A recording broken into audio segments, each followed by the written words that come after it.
ఓం శాంతి. అందరూ సంతోషంగా ఉన్నారా? 26 సెప్టెంబర్ 2025 మురళీలోని ముఖ్యమైన పాయింట్లను మాత్రమే చూద్దాము. బాబా ఏమి చెబుతున్నారంటే, మనం ప్రపంచ రాజ్యాన్ని, మన రాజ్యాన్ని మనకోసం స్థాపన చేసుకుంటున్నామని సదా స్మృతిలో ఉంటే మీకు అపారమైన సంతోషం ఉంటుందని అంటున్నారు. ఇక్కడ పవిత్రత చాలా ముఖ్యమైన విషయం. ఎవరైనా కామంలో పడిపోయి ఈ జ్ఞానాన్ని వినడానికి వస్తే వారికి ఈ జ్ఞానం ధారణ కాదు. ఈ జ్ఞానం అనే ఆహారం వారికి జీర్ణం కాదు. అంతేకాకుండా కామం అతిపెద్ద శత్రువు అని ఇతరులకు ఎలా చెప్పగలరు, వారే దానిని జయించలేనప్పుడు? అప్పుడు వారి మనస్సాక్షి వారిని నిరంతరం వేధిస్తూ ఉంటుంది. అటువంటి వారు అసుర సంప్రదాయానికి చెందినవారని బాబా అంటారు. బాబా ఇంకా ఒక అడుగు ముందుకు వేసి, మన బుద్ధి ఈ కలియుగ విషయాలలో నిమగ్నమైతే మీరు బ్రాహ్మణ జీవితం నుండి మరణించినట్లేనని అర్థం చేసుకోమన్నారు. మనకు సత్యమైన బాబా, సత్యమైన తండ్రి, సత్యమైన గురువు లభించారు. ఆయనే ఏకైక సత్యమైనవారు. కాబట్టి మనం ఆయన మార్గంలోనే నడవాలి. ఎందుకంటే ఆయన సత్యనారాయణుడు అయ్యేందుకు సత్యమైన మార్గాన్ని చూపిస్తున్నారు. సత్యయుగ నారాయణుడు అయ్యేందుకు మార్గాన్ని ఇస్తున్నారు. మరి అటువంటి చదువును మనం ఎలా చదవాలి? ఈ లౌకిక చదువులకే ప్రాణం పెట్టి చదువుతారు, కాని వాటి వల్ల ఏమీ లభించదు. మనకు 21 జన్మలపాటు దీని ఫలం లభించబోతోందంటే మనం ఎంత శ్రద్ధగా దీనిని చదవాలి. అందులో బాబా చెప్పినట్లు ప్రతి అడుగులో శ్రీమతం ప్రకారం ఎంతగా నడవాలి. భక్తిలో సత్యసాయి బాబా అని పేరు పెట్టుకుంటారు, కాని నిజానికి సత్యసాయి బాబా అంటే శివబాబాయే. సత్యం అంటే నిజం, సాయి అంటే భగవంతుడు, బాబా అంటే తండ్రి. సత్యమైన దైవపిత శివబాబానే కదా.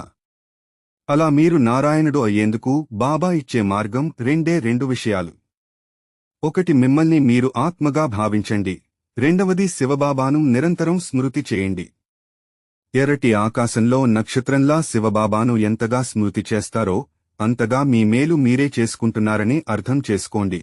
మన కోసం మన దైవీ రాజ్యాన్ని ఇప్పుడు మనం స్థాపన చేసుకుంటున్నామనే ఈ ఒక్క పాయింట్ స్మృతిలో ఉంటే మనం సదా చాలా సంతోషంగా ఉంటాము.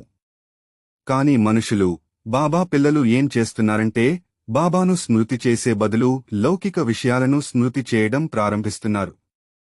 లౌకిక విషయాలను స్మరించినంత మాత్రాన వారు మరణించినట్లే లెక్క. ఈ సృష్టి యొక్క ఆది, మధ్య, అంతాన్ని తెలుసుకుని మనం దైవీ గుణాలను పెంపొందించుకోవాలి. బాబా శ్రీమతానికి విరుద్ధంగా ఏ కార్యమూ చేయకూడదు.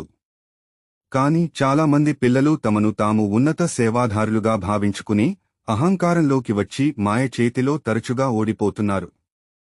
అప్పుడు నేను నారాయణుడిని అవుతాననే నషా పోతుంది. దానికి బదులుగా పరిమితమైన నషాలో చిక్కుకుని పాపాలు చేసి తమ పదవిని కోల్పోతారు. అంతేకాకుండా పరిమితమైన నషా శాశ్వతంగా ఉండదు, కొద్దిసేపటికే మిమ్మల్ని ఏడిపిస్తుంది. ఆ కాలంలో తల్లులు చదువుకోకపోయి ఉండవచ్చు, కాని కుమారీలు చదువుకుని ఉంటారు కదా. అప్పుడు మంచి సేవ చేయవచ్చు. అంతేకాకుండా పూర్వకల్పంలో కూడా మీరే రాజ్యాన్ని స్థాపన చేశారు. మీరే సామాన్య స్త్రీ నుండి లక్ష్మి అయ్యారంటే మీకు ఎంత నషా ఉండాలి. దానికోసం ఇది మీ మనస్సులో సదా స్మృతిలో ఉండాలి. మీరు ఇప్పుడు పవిత్రంగా, అందంగా తయారవుతున్నారు. ఈ మురికి ప్రపంచం మీద మనసు ఎందుకు పెడుతున్నారు? శ్మశానం మీద ఎవరైనా మనసు పెడతారా? బాబా ఈ కలియుగాన్ని శ్మశానం అని అంటున్నారు. మరి శ్మశానం మీద మీకెందుకు ఆసక్తి? బాబా నుండి స్వర్గం అనే ఆస్తిని పొంది స్వర్గానికి వెళ్లే సమయంలో ఈ పాత ప్రపంచంపై మనసు పెట్టడమంటే నరకానికి వెళ్లడమేనని అర్థం చేసుకోండి. బాబా అంటారు, నేను మిమ్మల్ని నరకం నుండి రక్షించడానికే వచ్చాను. స్వర్గం వైపు రండి, స్వర్గాన్ని చూడండి అని చెబితే మీ ముఖం ఎందుకు నరకాన్నే చూస్తోంది అని అడుగుతున్నారు. దీనికి గుర్తుగానే బైబిల్లో కూడా లోతు కథలో లోతు ఊరిలో చాలా పాపం జరుగుతుంది. నేను ఆ ఊరిని నాశనం చేయబోతున్నాను, నీవు నీ కుటుంబాన్ని తీసుకుని పక్క ఊరికి వెళ్ళు, వెనక్కి తిరిగి చూడకుండా వెళ్ళు అని దేవుడు చెబుతాడు. కాని లోతు భార్య మాత్రం వెనక్కి తిరిగి చూస్తుంది. వెంటనే అక్కడ ఉప్పు స్తంభంగా నిలిచిపోతుంది. ఇదే జ్ఞానం అక్కడ బైబిల్లో వ్యక్తమవుతుంది. కలియుగాన్ని చూడకండి, కలియుగంలో మనసు పెట్టకండి, చూసి చూడనట్లు, విని విననట్లు ఉండే అభ్యాసం చేయమని బాబా అంటున్నారు. బాబా ఈ చదువు గురించి చెబుతున్నారు. ఇది ఎంత సులభంగా ఉంది. వేదశాస్త్రాలుగాని లౌకిక చదువులుగాని ఎంత కష్టంగా ఉంటాయి. అంతేకాకుండా వారు వేదశాస్త్రాలు చదివి చెబుతారు. బాబా వేదశాస్త్రాలు చదవలేదు. బాబా ఆ వేదశాస్త్రాల సారాంశం ఏమిటో దానిని మాత్రమే చెబుతారు. మిగిలినవన్నీ సారహీనమైన విషయాలు. వాటినే భక్తి మార్గానికి చెందిన సాధువులు, సన్యాసులు విపులంగా చెబుతూ ఉంటారు. బాబా ప్రపంచ చరిత్ర, భూగోళాన్ని బోధిస్తున్నారు. ఆ సన్యాసులు మేము ప్రపంచ చరిత్ర, భూగోళాన్ని బోధిస్తున్నామని చెప్పరు కదా. అప్పుడు మీరే నిర్ణయించుకోండి, ఎవరు మంచి గురువు? బాబానా, వేదశాస్త్రాలు బోధించేవారా, లేదా లౌకిక విద్య బోధించేవారా? ఎందుకంటే మీరు అక్కడ ఎంత అద్భుతంగా చదివినా గొప్పగా ఏమి సంపాదిస్తారు? అదృష్టం ఉంటేనే అది సాధ్యం. ఎందుకంటే సంపాదించే వయస్సు వరకు మీరు బ్రతికి ఉండాలి కదా. చాలామంది పిల్లలు మధ్యలో ఆకస్మిక ప్రమాదాలకు గురవుతున్నారు లేదా ఏదో ఒక విధంగా మరణిస్తున్నారు. అప్పుడు వారి తల్లిదండ్రులు తరచుగా, మా అబ్బాయి బాగా చదివేవాడు, మా అమ్మాయి ఫస్ట్ ర్యాంక్ తెచ్చుకునేది అని చెబుతారు. మరి ఆ చదువంతా ఎక్కడికి పోయింది? తర్వాతి జన్మలో మళ్లీ ఏబీసీడీల నుండి చదవాల్సిందే. కాని ఇక్కడ మీరు చదివేది 21 జన్మలకు వస్తుంది. ఒకవేళ శ్రీమతం ప్రకారం నడవకుండా కొంచెం తప్పుగా నడిచి మురికిలో పడినా కూడా చదువు పూర్తిగా వృధా కాదు. కాని దానికి బదులుగా పదవి చాలా తగ్గిపోతుంది, కల్పకల్పాలకు నష్టం జరిగిపోతుంది. అందుకే చాలా జాగ్రత్తగా ఉండాలి. బాబా అంటారు, పిల్లలు ముఖానికి మసి పూసుకోకండి, అంటే కామంలో పడకండి. అలా పడితే ఈ జ్ఞానం మీకు ధారణ కాదు. జ్ఞానమిచ్చే ఆ సంతోషాన్ని మీరు అనుభవం చేయలేరు. అన్నింటికీ మించి మీరే కామాన్ని జయించలేనప్పుడు ఇతరులకు కామం అతిపెద్ద శత్రువు, దానిని జయించండి అని ఎలా చెప్పగలరు? మనస్సాక్షి కదా. అలా ఎప్పుడు కామంలో పడతారో అప్పుడే వారు అసుర సంప్రదాయానికి చెందినవారని బాబా అంటారు. ఆ చిన్న మనోచలనం, ప్రేమ వంటి వాటిలో పడినా కూడా వారు అసుర సంప్రదాయానికి చెందినవారే. అది కలియుగపు అలవాటు, కాబట్టి అసుర సంప్రదాయమే కదా. ప్రతిరోజూ మురళి అనే అమృతాన్ని తాగి ఆ తర్వాత విషాన్ని కూడా సేవిస్తే 100 రెట్లు నల్లగా అయిపోతారు, ఎముకలన్నీ నుజ్జునుజ్జు అయిపోతాయని బాబా అంటారు. లక్ష్మీనారాయణులు అవ్వడమే మన లక్ష్యం, మన రాజ్యమే అది. ఎందుకంటే ఆ లక్ష్మీనారాయణుల రాజ్యంలో మాత్రమే ఒకే భాష, ఒకే ధర్మం, ఒకే రాజ్యం ఉంటాయి. ఒక 100% పవిత్రత, సుఖం, శాంతి, సిరి సంపదలు అన్నీ ఉంటాయి. అటువంటి ప్రపంచం కావాలనే నేటి ప్రభుత్వాలు కూడా కోరుకుంటున్నాయి. ప్రపంచంలోని అన్ని దేశాలలోనూ ఇదే ఆకాంక్ష. అందుకే మీరు లక్ష్మీనారాయణుల చిత్రాన్ని ఎంత పెద్దదిగా వీలైతే అంత పెద్దదిగా తయారుచేసి దానిపై ఒక 100% పవిత్రత, సుఖం, శాంతితో నిండిన లక్ష్మీనారాయణుల రాజ్యం త్వరలో రాబోతోంది అని రాయండి.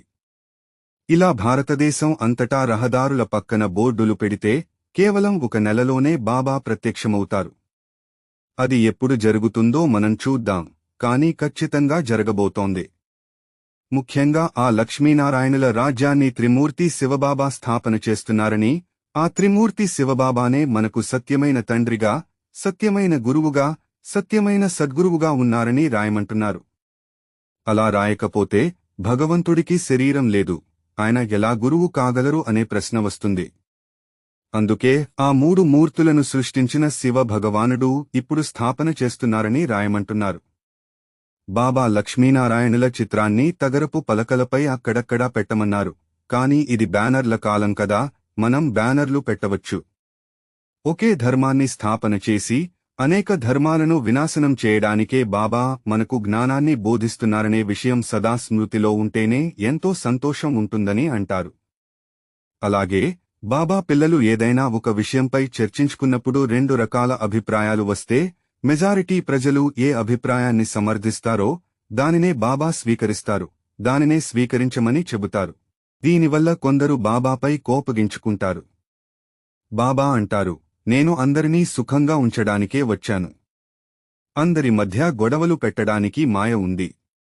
ఇది అర్థం చేసుకుని ఏ కారణం చేతనైనా బాబాతో గొడవ పడకూడదు.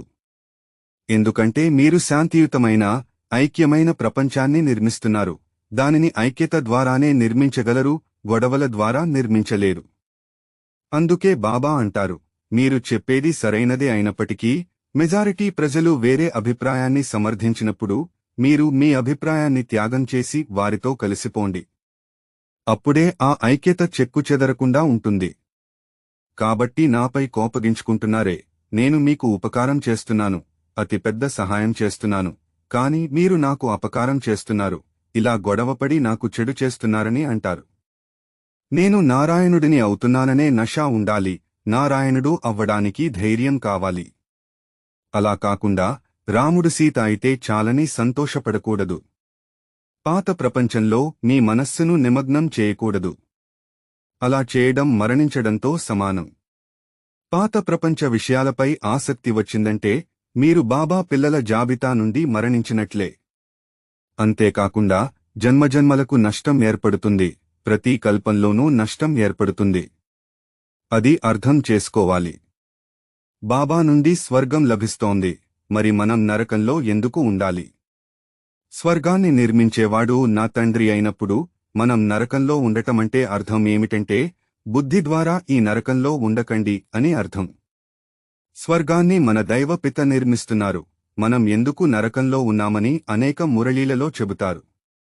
అంటే మనం నరకంలో ఉండకూడదు, ఇప్పుడే బుద్ధి ద్వారా స్వర్గంలో ఉండాలి. ఇక్కడ ఉన్న ఏ విషయాన్ని చూసినా మీకు స్వర్గమే గుర్తుకు రావాలి. ఈ పాత ప్రపంచంలో మీ భార్యను చూస్తే స్వర్గంలో ఉండే భార్య గుర్తుకు రావాలి. ఇక్కడి తల్లిదండ్రులను చూస్తే స్వర్గంలో ఉండే తల్లిదండ్రులు గుర్తుకు రావాలి. ఇదే పరివర్తన అంటే. ఇక్కడ ఉన్న దేనిని చూసినా మీకు స్వర్గమే గుర్తుకు రావాలి. అలా ఉంటేనే చివరి సమయంలో ప్రపంచ వినాశనం జరిగినా కూడా అది వినాశనంలా అనిపించదు, స్వర్గద్వారంలా కనిపిస్తుంది. మీరు ఆనందంలో ఉంటారు. స్వర్గంలో మన ఆది సనాతన దేవీ దేవతా ధర్మం తప్ప మరే ధర్మమూ ఉండదు. దానికి ప్రతీకారంగా నాటకంలో తర్వాతి అర్ధకల్పంలో మన దేవతా ధర్మం మాత్రమే ఉండదు. ఇప్పుడు ఎవరూ తమను తాము దేవతా ధర్మానికి చెందినవారని చెప్పుకోవడం లేదు. మనుషులకు తమ ధర్మం గురించే తెలియదు. హిందువులని చెప్పుకుంటారు, అది ధర్మం కాదు. భారతదేశంలో నివసించేవారని అర్థం. హిందువులంటే అదే అర్థం. ఒకవేళ హిందూ ధర్మం అని అనుకున్నా కూడా దానిని ఎవరు స్థాపన చేశారో వారికి తెలియదు. మనకు ఇవన్నీ బాబా అర్థం చేయిస్తున్నారు. బాబా అంటారు, నేను కాలుడికే కాలుడను, మహాకాలుడను. అంటే అర్థం ఏమిటో తెలుసా? కాలుడంటే యముడు అని అర్థం. యముడు ఒక ప్రాణిని తీసుకువెళ్తాడు. కాని ఈయన అన్ని ప్రాణులను తీసుకువెళ్తారు. అందుకే కాలుడికే కాలుడు, మహాకాలుడు అని పిలువబడతారు. బాగా చదివితే ప్రపంచానికే యజమానిగా శ్రీనారాయణుడిగా కాగలరు. ఇప్పుడు బాబా అంటారు, ఇంటికి బయలుదేరండి, ఎందుకంటే ఈ భూమి ఇప్పుడు నివసించడానికి యోగ్యంగా లేదు. అందరూ అసుర మార్గంలో నడిచి నడిచి భూమి చెత్తకుప్పగా మారిపోయింది. భూమి మీద ఉన్న మనుషులు కూడా చెత్తగా మారిపోయారు. బాబా అడుగుతున్నారు, ప్రపంచానికే యజమానులుగా ఉన్న మీరు ఈరోజు మాయ చేతిలో దెబ్బలు తింటున్నారే, సిగ్గుగా లేదా అని అడుగుతున్నారు. కొద్దిమంది మాత్రమే ఇది అర్థం చేసుకుంటున్నారు, కాని చాలామంది పిల్లలు ఇంకా అజ్ఞాన నిద్రలో ఉన్నారు. అందుకే వారి సంతోషం పెరగడం లేదు. లేదంటే బాబా మనకు మళ్లీ రాజ్యాన్ని ఇస్తున్నారంటే ఎంత సంతోషం ఉండాలి. ఈ సాధు సన్యాసులకు కూడా ముక్తి, జీవన్ముక్తిని బాబానే ఇస్తారు. సాధు సన్యాసులు తమకు తాము ముక్తిని ఇచ్చుకోలేరు, ఇతరులకు ఇవ్వలేరు. కల్ప సంగమంలోనే బాబా వస్తారు, ఎందుకంటే అప్పుడే మొత్తం ప్రపంచాన్ని పవిత్రం చేయాల్సిన సమయం. ఆయన వచ్చేదే పవిత్రం చేయడానికి. కాని ఇది అర్థం కాక మనుషులు భగవంతుడు సర్వశక్తివంతుడు, ఆయన అనుకుంటే ఏమైనా చేయగలడని అనుకుంటారు. బాబా అడుగుతున్నారు, అపవిత్రులను పవిత్రులుగా మార్చమనే కదా నన్ను పిలిచింది. అప్పుడు నేను పవిత్రం చేసే పనే కదా చేస్తాను. నేను మాయలు చేయడానికి వచ్చానా? అది చేయడానికి చాలా మంది ఉన్నారు. ఎవరూ చేయలేనిది చేయడానికే దేవుడు వస్తాడు. ఇతరులు చేసే పనినే చేయడానికి దేవుడు వస్తాడా? నా పని నరకాన్ని స్వర్గంగా మార్చడం. అది 5000 సంవత్సరాలకు ఒకసారి చేయడానికే నేను వస్తాను. అలా బాబా ద్వారా సృష్టించబడినదే అత్యంత ప్రాచీనమైన దేవీ దేవతా ధర్మం. మిగిలినవన్నీ ఆ తర్వాతే వస్తాయి, ఒకదాని తర్వాత ఒకటి. ఇప్పుడు అరవింద్ ఘోష్ను చూడండి, ఆయన ఈ మధ్యే వచ్చారు. అప్పుడే ఆయనకు ఎన్ని ఆశ్రమాలు ఉన్నాయి. కాని అక్కడ వికారాలను జయించే విషయం బోధిస్తున్నారా? ఎందుకంటే భార్యాభర్తలు కలిసి ఉంటూ పవిత్రంగా ఉండలేరని వారు అనుకుంటారు. కాని బాబా అంటారు, ఈ ఒక్క జన్మ మాత్రం పవిత్రంగా ఉండండి. నిజానికి ఇప్పుడే పవిత్రంగా ఉండటం చాలా కష్టం, ఎందుకంటే కలియుగం చాలా అధ్వాన్నంగా మారింది. కాని ఈ ఒక్క జన్మ మీరు పవిత్రంగా ఉండటం వల్ల అనేక జన్మలపాటు పవిత్ర ప్రపంచానికి అధిపతులు అవుతారు. అక్కడ మీరు పవిత్రంగా ఉండటానికి కష్టపడాల్సిన అవసరం లేదు, ఎందుకంటే అక్కడ మిమ్మల్ని పాడు చేయడానికి ఎవరూ ఉండరు. అందుకే బాబా అంటారు, ఈ చివరి జన్మలో దయచేసి పవిత్రంగా అవ్వండి. సత్యయుగం, త్రేతాయుగంలో మీ ఆస్తిని నాశనం చేసే వికారమే ఉండదు. ఎందుకంటే పవిత్రత పెరిగే కొద్దీ మన ఆస్తి పెరుగుతుంది. పవిత్రత కోల్పోయే కొద్దీ ఆస్తి తగ్గిపోతుంది. అలానే 5000 సంవత్సరాల క్రితం మనకు ఉన్న ఆస్తిని పూర్తిగా నాశనం చేసుకుని పోగొట్టుకున్నాము. లక్ష్మీనారాయణుల చిత్రాన్ని చూపిస్తూ, వారి రాజ్యం ఈ భూమిపై ఉండేది కదా, ఇప్పుడు లేదు కదా. కాని భగవంతుడు చెబుతున్నారు, ఆయన్ను ఎర్రటి కాంతి ప్రపంచంలో నక్షత్రంలా ఎంతగా మీరు స్మృతి చేస్తారో అంతగా పవిత్రులై ఆ పవిత్ర ప్రపంచానికి అధిపతులు అవుతారని చెప్పండి. ఎందుకంటే ఆ పవిత్ర ప్రపంచం ఇప్పుడు స్థాపన అవుతోంది. ఇది ఎంత సులభం! వృద్ధ తల్లులు కూర్చుని ఇది చెబితే ఇంకా ఆశ్చర్యపోతారు. ఎందుకంటే పెద్దవారు చెబితే ఎక్కువగా వాదించకుండా ప్రశాంతంగా వింటారు. అందులోనూ కృష్ణుడి చిత్రంలో ఒకే ధర్మం, ఒకే రాజ్యం అని రాసి ఉంది కదా, దానిని చదవమని చెప్పండి. అది చదివినప్పుడే మీకు ఆ నారాయణ నష, ప్రపంచ యజమానిని కాబోతున్నాననే నష పెరుగుతుందని అంటారు. బాబా మనల్ని ప్రపంచానికి అధిపతులుగా, లక్ష్మీనారాయణులుగా చేస్తున్నారు కాబట్టి మనం కూడా ఇతరులను అలాగే తయారు చేయాలి. దానికి ఆ కరుణ ఉండాలి. ఎందుకంటే ఇతరులకు మీరు మేలు చేయడంలోనే మీ మేలు ఉంది. కాబట్టి వృద్ధ తల్లులకు కూడా ఇతరులకు అర్థమయ్యేలా చెప్పడం నేర్పించండి. అప్పుడు ప్రదర్శనలకు వారిని పిలవండి. 8-10 మంది తల్లులు వస్తారు. వస్తే వారు ఫలం పొందుతారు. ఎందుకంటే మన లక్ష్యం, గమ్యం మన ముందే ఉంది, లక్ష్మీనారాయణులు అవ్వాలని. దానిని చూడగానే సంతోషం వస్తుంది. ఆహా, నేను ఈ శరీరాన్ని విడిచిపెట్టి ప్రపంచ యజమానిని కాబోతున్నాను అని. ఎంతగా ఈ స్మృతిలో ఉంటారో అంతగా పాపాలు తొలగిపోతాయి. ముఖ్యంగా వృద్ధులకు, వారు శరీరాన్ని విడిచిపెట్టే సమయం దగ్గరకు వచ్చింది కాబట్టి మీకు ఇంకా నష పెరుగుతుంది. ఒకే ధర్మం, ఒకే రాజ్యం, ఒకే భాష త్వరలోనే స్థాపన కాబోతోందని చెప్పండి. వరదానంలో బాబా అంటున్నారు, సూర్యుడు ప్రపంచంలోని అందరికీ వెలుగును, నశించే ప్రాప్తులను ఇస్తున్నట్లుగా, అందుకే భక్తి మార్గంలో సూర్యుడిని దేవుడని కూడా అంటారు. ఎందుకంటే ఇక్కడి ప్రతిదీ ఉద్భవించడానికి మూల కారణం అదే. అలాగే మీరు తపస్వి ఆత్మలు, మీ తపస్వి స్వరూపం ద్వారా అందరికీ అవినాశి ప్రాప్తులు అనే కిరణాలను అనుభవం చేయించండి. అలా చేయడానికి ముందుగా మీరు ఆ అవినాశి ప్రాప్తులతో నిండి ఉండాలి. ఆ తర్వాత మీరు నిల్వ చేసుకున్న ఆ ఖజానాను మాస్టర్ దాతగా మారి పంచుతూ ఉండాలి. ఉన్నతమైన సంకల్పాల ద్వారా, శుభ సంకల్పాల ద్వారా అలా చేయాలి. అప్పుడే మిమ్మల్ని తపస్వి మూర్తి అని అనగలరు. అంటే మీ చుట్టూ ఉన్న ప్రతి ఒక్కరికీ శాంతి కిరణాలు, శక్తి కిరణాలు అనుభవం కావాలి. అటువంటి తపస్వి మూర్తిగా మీరు కావాలని బాబా అంటున్నారు. స్లోగన్లో బాబా చెబుతున్నారు, ఎదుటివారు ఎలాంటివారైనా మీరు వారితో వినయంగానే నడుచుకోవాలి. వారు మీకు ఎలాంటి దుఃఖాన్ని ఇచ్చినా సరే మీరు వారికి ఎల్లప్పుడూ గౌరవం ఇవ్వాలి. వారి ముందు ప్రత్యక్షంగానూ గౌరవం ఇవ్వాలి. వారి వెనుక మీరు ఇతరులతో మాట్లాడేటప్పుడు కూడా వారిని గౌరవంగానే సంబోధించాలి. అలా ఉంటేనే మిమ్మల్ని నిజమైన పరోపకారి అని అనగలరు. పరోపకారి అంటే అపకారం చేసేవారికి కూడా ఉపకారం చేసేవారు, అంటే మీకు దుఃఖం ఇచ్చేవారికి కూడా సుఖాన్ని ఇచ్చేవారు అని అర్థం. అప్పుడే వారి నుండి ఆశీర్వాదాలు లభిస్తాయి. ఈ ఆశీర్వాదాలే స్వర్గంలో మీకు ఉన్నతమైన పదవిని ఇస్తాయి. ఇప్పుడు కూడా మనకు ఆటంకాలను నాశనం చేయడానికి ఆ ఆశీర్వాదాలు చాలా సహాయపడతాయి. అవ్యక్త ఇషారాలో బాబా అంటున్నారు, ప్రస్తుతానికి ఈ జ్ఞానాన్ని వినేవారు చాలా అద్భుతంగా ఉందని మాత్రమే అంటున్నారే తప్ప, నేను కూడా ఇలాగే మంచివాడిగా మారాలి, నారాయణుడిగా కావాలి అనే ప్రేరణ వారికి కలగడం లేదు. దానికి ఏం చేయాలంటే, సమూహ రూపంలో మీరు అగ్నిపర్వత స్వరూపులుగా కావాలి. అంటే బాబా స్మృతిలో నిమగ్నమైన స్థితిలో ఉండాలి. ఎందుకంటే ప్రస్తుతానికి మీరు మంచి సేవ చేస్తున్నారు, ప్రేమగా ఉన్నారు, ఒక బాబాపై అచంచల విశ్వాసం ఉంది. కాని ఆ మాస్టర్ సర్వశక్తివంతుడు అనే స్థితి ఇంకా రాలేదు. ఆ స్థితి వచ్చేస్తే మీ ముందు అందరూ అగ్నిని చూసి మెడతలు బలి అయినట్లుగా బలి అవుతారని అంటున్నారు. చాలా శక్తివంతమైన మురళి. లవ్ యూ బాప్ దాదా, థాంక్ యూ బాప్ దాదా. సంతోషంగా ఉండండి, చల్లగా ఉండండి.